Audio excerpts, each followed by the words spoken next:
तर कमेंट्समध्ये मला विचारलं होतं, गणेशला फटाके आणले का? लहान मुलांची हौस असती.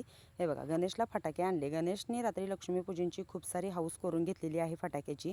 तर फटाके हे बघा, छान छान त्याला फटाके म्हणजे उडवायला आणलेत.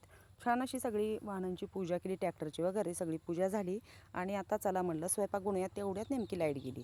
त्याला म्हणलं आता भास्कर सकाळी उडव, छान वाटतं पहाटे उडवल्यावर. तर काय ऐकतोय का? मग आत्याही तिकडे पाय धुवून यायला लागल्यात. आणि इकडे मी काय केलं, जेवणामध्ये थोड्याशा पुऱ्या बनवल्या होत्या. जे हे राहिलं होतं करंजीचं म्हणजे पीठ राहिलं होतं, त्याच्याच पुऱ्या बनवल्या आणि थोडीशी सुकी बटाट्याची भाजी बनवली. आणि हे केली, थोडीशी पातळ पण बनवलेली आहे. कारण आमच्या मामांना ना भाकरी आणि भाजी ही म्हणजे जेवणामध्ये ना, म्हणजे असं जास्त चपातीचं का गव्हाचे पदार्थ जास्त मामा काय हे करत नाहीत, खात नाहीत. मग त्यांच्यासाठी 2 भाकरी मी केल्याच. तर करंज्या वगैरे खाल्ल्या मामांनी छान अशा गरम गरम केलेल्या.